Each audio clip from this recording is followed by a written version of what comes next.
Oh, good evening once again. It's Sunday evening. It is the 25th day of February. Regular season high school basketball at an end now in West Virginia. And the Preston Knights ended with the team that they started it with, but we've got more to cover. Welcome to the Coaches Show. I'm Steve Blake, and the head man, Preston Knight basketball, and head varsity coach, Paul Koontz. Welcome back to the studio once again, Coach. It's been an interesting week, probably a long week for you guys, and it had its ups and downs. But we're going to back up to a game that you rescheduled that got to be the final Mountain Digital Hometown TV broadcast of the regular season when North Marion came yapping up the mountain. The Huskies, always tough. Jude, I'm not even going to touch his last name, big kid, Division I signee going south to Alabama, Birmingham to play. They come in loaded. It suffice to say, 15-4, I think, coming into the contest, or 15-5, depending on which schedule you looked at. And they brought a good team in, and they got a good game in the castle. The Preston Knights, very impressive, and doggone it, if we could quit playing second quarters, I think we could beat a lot of teams. Yeah, we outscored them in every quarter but the second one, and we really just come out flat for that one. But you know, we knew going in, we got Jake Lavengood, our R6-7 center, out with a rolled ankle from the week previous. So, you know, we're down our big guy, and here we got a 6'10" kid coming in, and he's not just a 6'10" tall kid. He's not. You would not describe him as lanky. No, he's a man in a kid's body. He stood out. I know in watching the broadcast, I heard Terry Cochran say it best. There's a man amongst the boys down there. And boy, he really did stand out. They had to sew 2 uniforms together to make one for that youngster, and he really was able to just take a half a step and push a lot of people around. Yeah, I mean, the game plan for him was to keep his touches of the basketball at minimal, and Monty Ribello and Nick Smith, they were pretty well put to that task. And what we tried to do was front him as well as playing from behind, and just try to keep him from getting the ball. And then when we did, we would have somebody there as well. And for the most part, I mean, he still scored 20 points, but he's capable of scoring 40. So, those guys did a tremendous job with him. That was one of the keys is hold him down. And I think we had a 7-point first quarter lead, and things are really rolling, and then we come out and we get outscored 19-6 in the second quarter, which is that quarter has been our nemesis the entire year. I don't know why. We've had games we've been up and down. It doesn't really even matter. The second quarter we just play terrible, and we've tried to fix that. I don't know. We'll see. But we played up and down with them. Played real hard third quarter. Fight hard to get back to get the lead. And it was just back and forth. In the end, they make one more bucket than we did, and that was kind of just how it went. Personnel not able to go aside. Tremendous effort from the Knights. Second quarter aside. Just, again, the same thing. Difficult to play. Much more energy expended when you're playing from behind. Yeah. Than when you're in the lead. The boys just seem to find a way time after time to make comebacks that are almost miraculous, and fall just short. And really, I think the fans are excited. The people that I talk to on the street, people that call me up here after broadcasts, people that send me emails, they all say the same thing. You tell that coach and that team to keep doing what they're doing, because they're getting there. I think there's general recognition out there among the populace that the Knights, if you haven't won many games this year, you have turned a corner. Well, we feel we have, but I can tell you that's that's not what we like to be hearing. You're doing a good job, but we want to be doing a great job. We want to be winning, and I guess I came in this year with a lot of high expectations, and as a new coach, you really want to win, and you want to do so many things at first, and we've kind of had to take a step back and slow down a little bit, and take building this wall one brick at a time. And once we did that, we've settled into who we are, and we get to know the players' familiarities, and they get to know mine, and it's been a growing year for all of us, and because we're not the same team now that we started with, and we're really we've come a long way. Very proud of the effort that these young men, they respond. We had to play Fairmont Senior the night before we played North Marion, and I mean, they're probably arguably the best team in the state, and I think they could play with anybody. Yeah. I don't know why anyone doubts that. I've talked to people who say, "Oh, but Steve, they're only a AA team." I think they've proven that they're a high-class, high-powered, high-octane team. And like a lot of college teams a generation or so ago that learned the hard way, when you go up against somebody and their coach is a Retton, get ready for a ball game, because those guys put good teams together, and that's what Coach Retton has done at Fairmont Senior. He's found a way to put a good team together. Obviously, they're on a mission. Obviously, they want to go back to Charleston and claim another title and get 2 in a row. With that said, they kind of steamrolled you guys up there in the Armory, and I'm sure that was not a fun experience for the boys. And did that play a little bit of a part? Did they come into the North Marion game with more of a chip on their shoulder because of that? Well, when you take a shellacking like we did against Fairmont Senior, which a lot of teams have taken that, and a lot worse. And Coach, let me say, I'm going to give you credit, because I wasn't even going to mention that game. I wasn't going to bring that up, but it is what it is. They put 111 points on the board. Yeah, they had 72 points at the halftime, and they've had a few more than that in a couple other games, and so what they did to us is what they've been doing to a lot of teams. So but our boys hung in there and battled them out. We with the reserve units probably in there for them in the fourth quarter, our boys outscored them pretty handily, and kind of finished on a strong note. But I just told our guys, there's where we want to be next year or the next year after. That's how we want to play. You feel that aggression, you feel that energy. That team is in your face, and I told the boys what stood out in that game was, they got almost a 40-point lead at halftime, and there's 1.1 seconds left, and we had an inbounds pass stolen, and the kid attempted to dunk it on us, and he missed. But my point was, with 1.1 seconds, a 40-point lead, they could have just went into the locker room, but that kid said, "No, I'm not done yet," and he tried to steal the ball, and he did steal the ball and tried to score. There's where we want to be. That's the kid I want to find. Foot on the accelerator from beginning to end. Who's going to do that, and who's going to step up? So I challenged them to do that with North Marion, and we, that game, they're AA. We'll never see them again, and thank goodness. And I don't think anybody wants to see Fairmont Senior, but we learned from it, and we used it for a positive. Feedback to the boys, and what was important to me was how we responded the next night, and they did a fantastic job with that. So this group never gives up. I told them I will never give up on you, and they've surely not given up on me. So we're okay.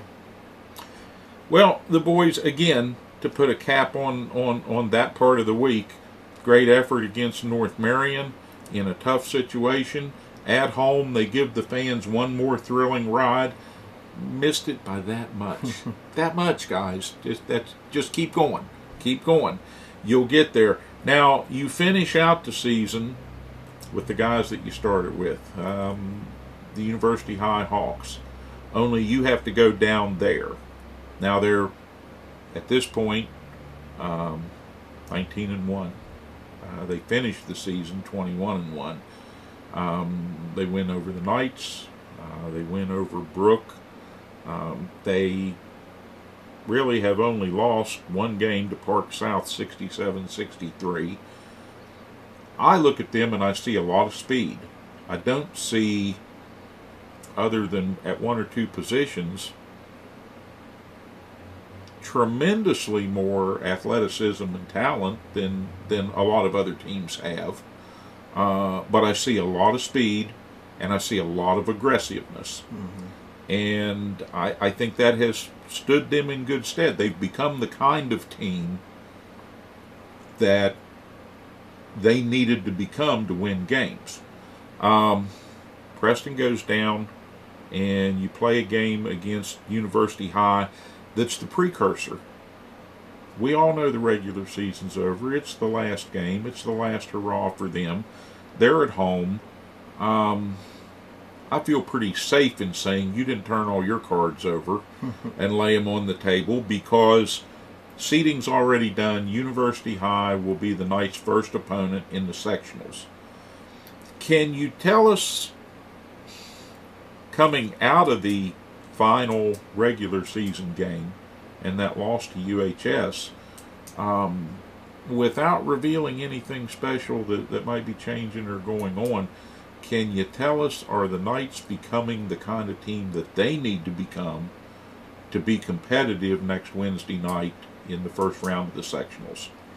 Well, I think the first quarter will say that. I mean, we with a minute 48 to go in the first quarter, we have a 16-9 lead.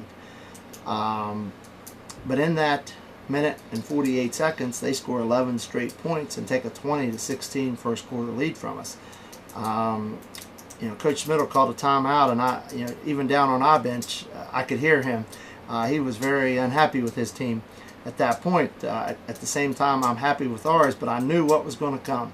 They turned up the heat and the pressure, and that quickness. They're probably they're not as quick as Fairmont Senior, but boy, they're right there on that level.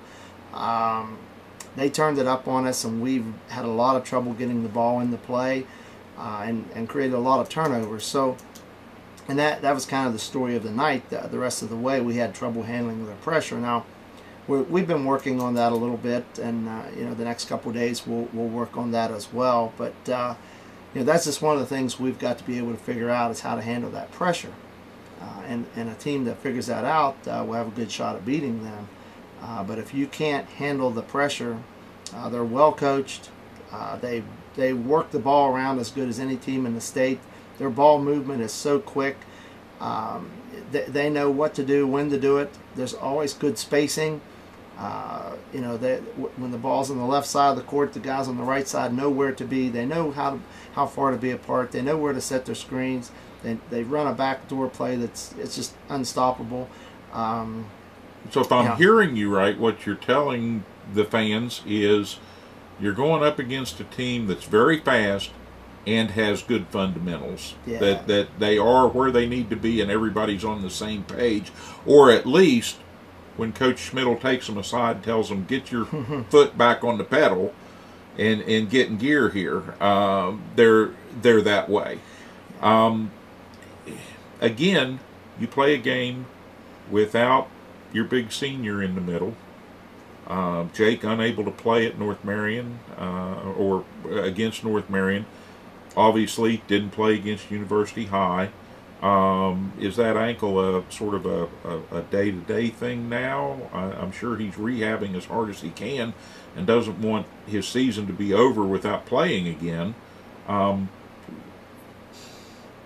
Without revealing too much, where do we stand? Okay, folks want to know, is the big guy coming back?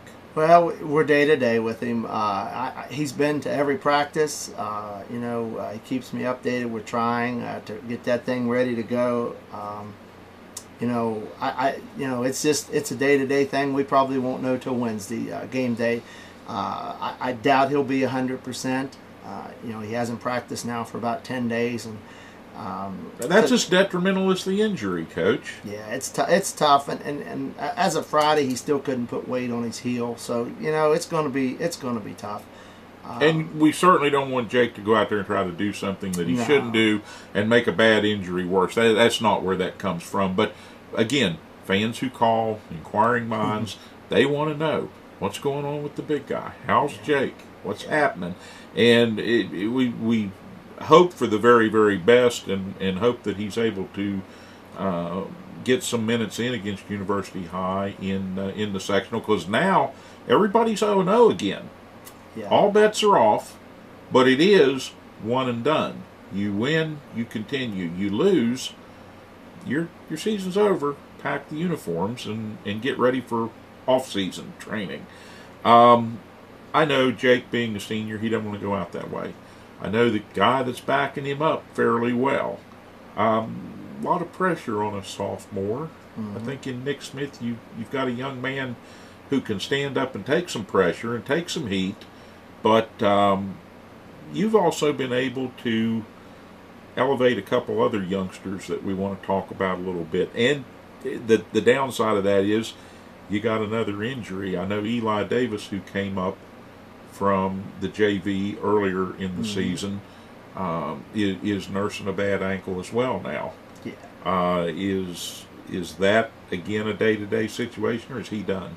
Yeah, he just did it Thursday, I believe it was. So he was still walking very lightly on Saturday. So, yeah, we'll see how that goes as well. Now we're definitely bringing up JV kids. Of course, their season's over now, so we brought up Zach Shannon and Mauricio Barrow, both those good young players. Shannon, a sophomore, Barrow, a junior. We had Andrew Lance foul out Saturday, and the other guys every now and again. You're going up against a team like University. You need a quick breather, take a minute here, a minute there, whatever. And so we put Zach Shannon in, and the young man responded. He was our second leading scorer on Saturday. He scored 8 points, got some nice rebounds. He got some good experience. He seems like a youngster who's going to really come on strong for the Knights going into the future, and somebody you'll be looking at certainly next year very hard, because you brought up John Noah Lockery from the JV earlier. John Noah was he handled a lot of the scoring duties for the JV very, very successfully, and ran the offense. Once he moved up full-time to the varsity, Zach kind of took over that load, scoring, averaging about 18 points a game. On the JV, certainly someone who has the talent. He's got an eye and an ability to shoot the ball in the right given situation. I think these are only going to be positive minutes for his development, certainly, but it's more than development, that he can step in and give you playing time off the bench that is so desperately needed. Also with Mauricio Barrow and Zach, he's 6'2", 6'3", somewhere in that range. Mauricio, he comes in 6-footer with good athleticism and good talent. Is he would Monty sort of be the role model for him? He seems to me like he wants to play the way Monty Ribello plays. Just turn the motor on and go. Well, one of the plays stands out from yesterday. Mauricio had some trouble with in a trap, and they kind of knocked the ball from him, but he didn't just stand there and take that. He dove for the basketball and hit it with one hand up to John Noah, and John caught the ball. Mauricio bounced right back up, cut to the basket. John hit him with a bounce pass, made a layup. So just because he put the effort to dive for that basketball and do anything he could to keep possession, we got it right back and scored a bucket. And that's the kind of the plays we need to have a playmaker make. His hustle out there is for the off season, he's going to go as high as he want to go. He's one of the kids definitely has got my eye on, that his potential is really high. It'll depend on what he wants to do, because he's got the heart to. He's got a little bit of speed. He can really he can be a great addition next year to the varsity to turn things up. Well, it's good to see the enthusiasm, and the JV finished the season, a pretty strong unit. I mean, they really became a team, and that was with you coming down there and raiding the cupboard on a couple of occasions, which, Yeah. I think probably the toughest coaching job at Preston High, no offense, is probably being the JV coach, Yeah. because right now, anytime he develops a little bit of talent and lets him show it on the floor, you're right there. You're all over that. Well, And injuries took over a lot of that. That's as it may be, and that's Yeah. what happens with when you're building a program, as opposed to just having a team. And I think you've proven that point. And you and the other coaches, I dare say, still getting along. He's still speaking to you, isn't he, Paul? Well, we laugh about it because Friday or Thursday when Eli Davis rolled his ankle, he came over and the first thing he said to me, you can't have any more. Well, there's not many more, to take. You got to at least have 5. But we're in this together. The entire coaching staff, from Michael O down with the freshmen, Ken Foltz, our assistant, and of course Steve Felton, the JV coach. We're all in this together, and we're trying to develop players, build a program, and this year, the things that have happened, that we've had to shuffle kids here and there, that's, hopefully that'll be to a minimum next year, and we'll be on a little more solid ground with our players, and these kids have responded. The JV kids are always full of energy. They're a fun group to be around. They don't take losing lightly. They hate it. They really want to win. They have a great attitude. They're a bunch of players. I see that as a really good foundation. It's going to be fun next year. I see that as a really good foundation going into the second season at the helm for you, as being something where you've got that to build upon, and with kids coming into the system now that know you from the middle school level, as that begins to build, it just even gets better and better. Now, I want to give Coach Felton a fair opportunity to respond. So he's promised, folks, we're going to have a wrap up after the playoffs, whether that's 1 game, 2 games, 3 games, or Charleston. Let's knock wood and go wherever that goes. We need a big turnout on Wednesday evening in Morgantown for the game against University High, and I think they'll take the lock off the door and let folks in for that. The SSAC, I believe, has arranged to make sure that all of the postseason play stays in order, because they've got that big dance down in Charleston pretty well laid out. I don't think they can change those dates. Yeah, it's going to happen, and it is a 7:00 game. For the there's fans on Wednesday. there's no JV, Right. so you get to tip a half an hour earlier, Yeah. and folks, get in there and support the boys. It could be the final game. It doesn't necessarily have to be the final game, and I'm still betting that maybe Coach Koontz has a little something up his sleeve.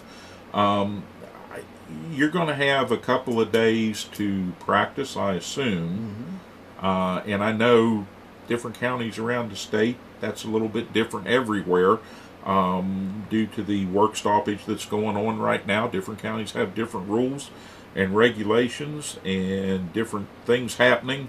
Thank goodness the weather is no longer part of that mix, as far as we know. Looks like all the heavy rain is moving out, and maybe the flooding isn't going to be quite so bad. Folks in the southern part of the state may have some things like that to deal with. We, thank goodness, do not have to add that to the stack of stuff. And so Wednesday evening, we all go down to Morgantown. They got plenty of seats at University High. Cheer on the Knights and let the chips fall where they may. But I look for a really good outing. Maybe we could slip $5 to the scorekeeper and he wouldn't put the 2 up for second quarter. And the boys won't know, and so we'll get through that. If we could get past that darn second quarter jinx, Yeah, that's been tough. I think we could play head to head with just about anybody at this point. But Coach, it's been an eventful, exciting season, regardless of the wins and losses, because once again, Postseason's here. Everybody's 0-0 as we sit here right now, and we go into this week looking for all the best for the Preston Knights. Yeah, probably one of the things that did happen with yesterday's game is I don't think they'll take us lightly. So I don't know if that's a good thing or bad, but we, that first quarter we toed for toed them. Got to mention Corey Piles in that game broke out. I think he had 17 points. Did a great job with his shooting as he has been the past few games. So Corey's really coming on. It's got to be about a 7 or 8 player deep. Everybody's got to do their best at that. To beat University High, we can't take any plays off. Every possession is going to have to be very important. We got to protect that basketball. We can't have 32 turnovers like we did Saturday. So, we're going to work on protecting the basketball. I don't have to worry about effort. It'll be there. Those kids, they'll show up. But, one of the things they told me after the North Marion game, they said, "Coach, that crowd was awesome. That kept us going." So, folks, get out here and support these guys Wednesday night. The weather's good. Drive down to University High. I think if we have a good showing of support down there, the kids will notice, and that's important. When a player tells you that,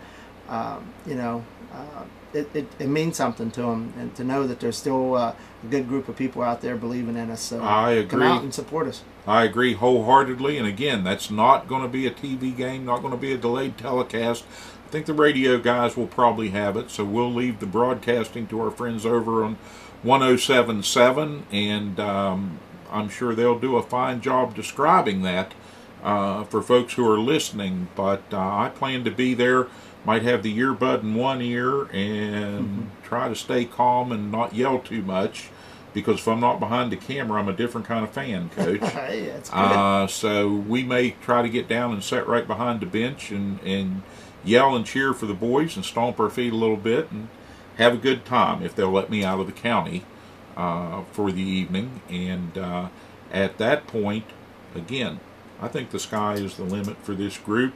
I want to congratulate you on a regular season that may not have a lot of W's in that column, but has shown a lot of progress and a lot of spunk from this team, and a lot of good effort from a team that was a question mark, frankly, coming into the year.